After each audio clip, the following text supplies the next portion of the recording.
Good morning, afternoon, or evening. Your video is about to start. I wanted to remind you of our newer Wednesday, 1 p.m. live stream Q&A on all things Social Security.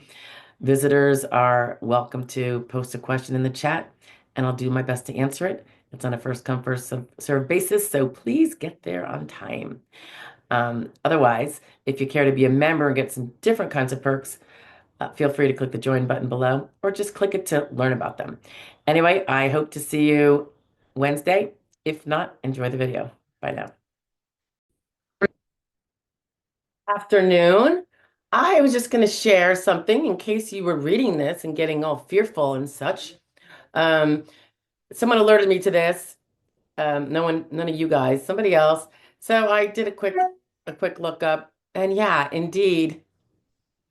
I'm assuming everyone here is smart enough to know better, but let's get into it. So apparently, some bloggers of sorts, perhaps those without ethics, are I'm going to pull one over here, are putting out articles about um, how one should be potentially fearful that their social security number might be seen by the Doge, or in particular, Elon Musk. Because he cares about your social security number. I don't think so. Um, because how dare he be given access to look at where money's being spent and who's taking money from the Social Security fund that shouldn't be, and fraud, and maybe some political movings of monies and all that. With the whole USAID thing and all the things that are going on with that. So anyway, here's an example of a fraudulent article. Now, this is from November, so this is when before the Doge was even created. Um, but if you're going to keep people, under your thumb, you have to keep a little fear going on. So, and the irony, it's just it can't be understated. The fear being, oh my gosh, Elon Musk could, in theory, have access to social security numbers. People, come on, people. I mean, the man has been in business for many, many years, very successfully. Has he ever been charged with defrauding social security numbers of his employees or anywhere else in the world? I mean, his technology is such that clearly, um, like anyone with a lot of technology could do a lot of damage, right? So ridiculous. And here's the bigger irony. Right now, your social security number is seen by a newbie working at Social Security who just came in off the street. Okay? I mean, there's a million and one new and old workers. Some of them do bad things. And we've had a couple of those on the Friday Fraud Law Review. An occasional SSA staffer who gets busted.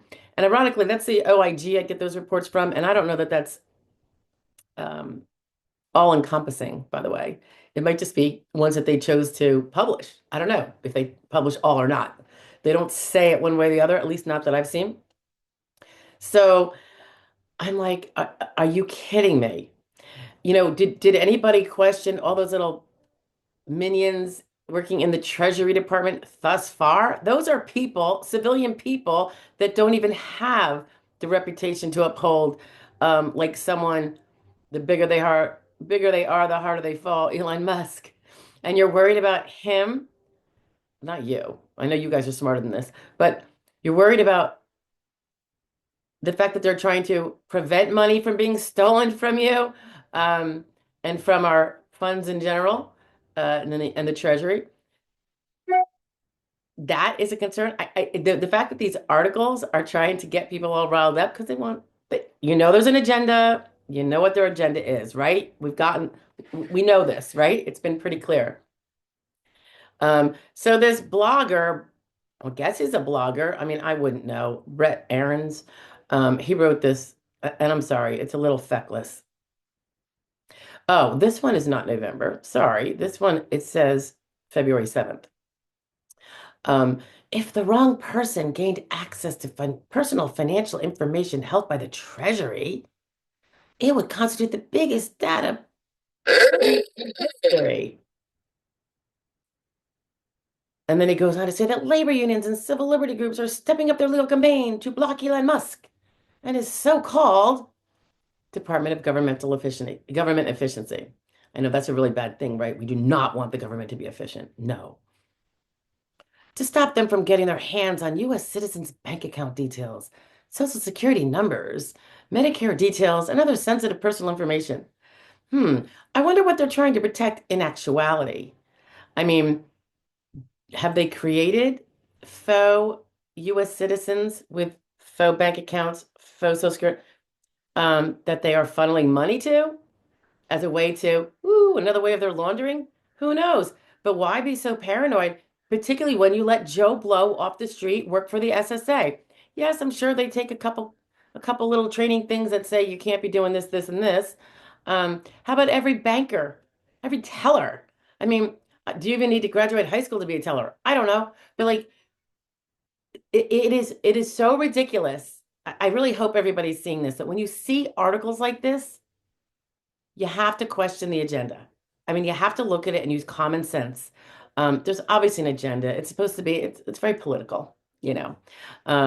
You know, the next 4 years are supposed to be, if anyone on a certain side has anything to do with it, the next 4 years should make the people really suffer, make them be fearful, make them get sicker, blah, blah, blah, and causing anxiety in this way for people who maybe don't think clearly or, believe everything they read. Um, you know, it's all a cruel game. Um, but when you think about it, oh my goodness, the thousands and thousands of federal workers in our bloated government that have access to our social security numbers, should they want to, can't even count. Don't have enough brain cells for me to even count that. So I'm gonna post this article so we can give, Mr. Aaron's a little bit of advertising here. Um, they go on to say, um, blah, blah, blah. The DOJ attorney under the Trump administration insisted that Doge had not had access to personal financial details, although he added that direct access had been given to Mr. Elez, who is working at the U.S. Treasury as a special temporary employee, which is what advisors often are. Sometimes you bring in a contractor to, it could be in higher financial ways, just like they're doing now, but when it's with a different party, apparently it's okay to look at things, maybe figure something out, etc. I mean, auditors, number one.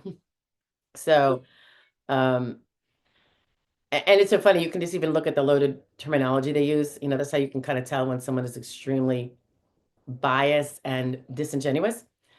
Um, Humphrey's claims followed days of confusion and rumor on the subject, following the news that Musk and Doge, which by the way is the Trump administration, like every administration should have been doing this, but apparently wasn't, because it wasn't going to be profitable. We're looking at U.S. Treasury data in their campaign against U.S. government spending. I know they hate the fact that there is a endeavor to get an eyeball on U.S. government spending. It's funny because if you're keeping up with what they're learning so far, and they're putting it out there, billions and billions so far recovered. And in the past, seeing what's already gone out, trying to see what can be clawed back, when it's going to perhaps a different country, um, for various things other than giving, poor people food. Um, it says, given the federal political atmosphere in the country, the chaotic developments in Washington, and a systemic breakdown in trust, many will remain concerned about who has access to their data and what they can see. Well, the irony is the chaotic developments were before, and now it's actually getting somewhat corrected. Um, there are adults in the house, and the systemic breakdown in trust. I think that was over the last several years. You can't, I mean, even the sorry, the periodical that put this out, look at their lack of trust that they've engendered from viewers. Pardon. just from putting out this kind of stuff. Um, oh, let me just make it more fearful. If the wrong person got access to personal financial information held by the US Treasury, it would constitute the biggest, I said this before, data breach in history. Well, gee, remember, what was it? Was it early 2024 when there was a big, huge data breach? It wasn't of the SSA. It was a company that has everybody's stuff. And there was a huge data breach. And it took them about 4 or 5 months. I did a video on it to actually let the American people know about it. They try to keep it under the cover. I guess someone finally leaked it or something. But and anyone who had all this could make a fortune selling it to criminals on the dark web. It would only take one person to copy files to a thumb drive or the cloud. Identity theft galore. Yeah, we know because it's already been happening. Why do you think they're trying to kick out the people that do that kind of stuff? I mean, can this get any more ridiculous? So then they go on to talk about very common sense things that one does if they're concerned about identity theft. Contact the three bureaus, blah, blah, blah. We got TransUnion, Equifax, and um, Experian. Um, and you could freeze your credit, and then unfreeze it when you need it. I think my husband did that a long time ago. I have something going on with mine. I just don't know which one I did. But anyway, it's just funny. Um, it probably couldn't be more safe right now than ever. But let's not even address that. I just think it's funny when you attack the group that's finally trying to clean up the mess, and you have to wonder why. What are you trying to hide? Anyway, I'm gonna post this so y'all can see what lovely little rags are coming out of this supposedly financial guru periodical. All right, I'll talk to you guys later. Bye.